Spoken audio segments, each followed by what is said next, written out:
Mga kapuso, maayos sa panahon na mararanasan natin ngayong Martes kasabay ng paggunita sa EDSA People Power Anniversary. Base po sa rainfall forecast ng Metro Weather, mababa po ang tsansa ng ulan sa Metro Manila ngayong araw. Kung magkakaroon man mga kapuso ay pawang mga ambon o isolated light rains lamang. Light to moderate rains naman po ang aasahan ngayong umaga sa ilang bahagi ng Cagayan Valley Region, dito sa may Cordillera, Aurora, Quezon, Palawan, Bicol Region, Visayas at ilang bahagi na rin po ng Mindanao. Posible po ang heavy to intense rains sa ilang lugar na maaaring magdulot ng baha o kaya naman ng landslide. Pagsapit ng hapon mga kapuso, uulanin na rin po ang ilang pambanig ng ating bansa. Ayon po sa Pag-asa, apekto ng amihan at ng buong Luzon habang easterlies naman po ang umiiral sa Visayas at sa Mindanao. Paalala po mga kapuso, stay safe and stay updated.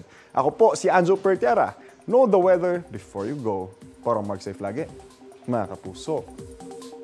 Kapuso, huwag magpapahuli sa latest news and updates. Mag-iuna ka sa balita at mag-subscribe sa YouTube channel ng GMA Integrated News.